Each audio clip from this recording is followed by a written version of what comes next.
অনেকেই সবার সামনে দাঁড়িয়ে ঠিকমতো কথা বলতে পারেন না। কেন এমন হয়? আসলে আমরা ভয় পাই লোকের বিচার বা উপহাসকে। মনে হয় একটা ভুল করলে লোকে হাসবে। আর এই ভয় থেকে জন্ম নেয় গ্লসোফোবিয়া। যে শিশুদের ছোটবেলায় উৎসাহ দেওয়া হয় না বা যাদের ছোট ভুলকে খুব বড় করে দেখা হয়, তাদের মনে নিজেদের নিয়ে সন্দেহ দানা বাঁধে। এই সন্দেহ বড় হয়ে তাদের সামাজিক মেলামেশা থেকে দূরে সরিয়ে দেয়।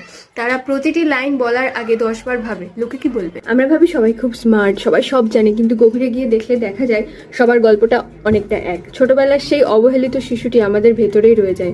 আমাদের দায়িত্ব হলো শিশুদের উৎসাহ দেওয়া, তাদের ভুলগুলো বড় করে না দেখে ছোট ছোট প্রচেষ্টাকে গুরুত্ব দেওয়া। ভুল করা কোনো লজ্জার বিষয় নয়, নিজেকে প্রকাশ করতে না পারাটা আসল দুর্বলতা।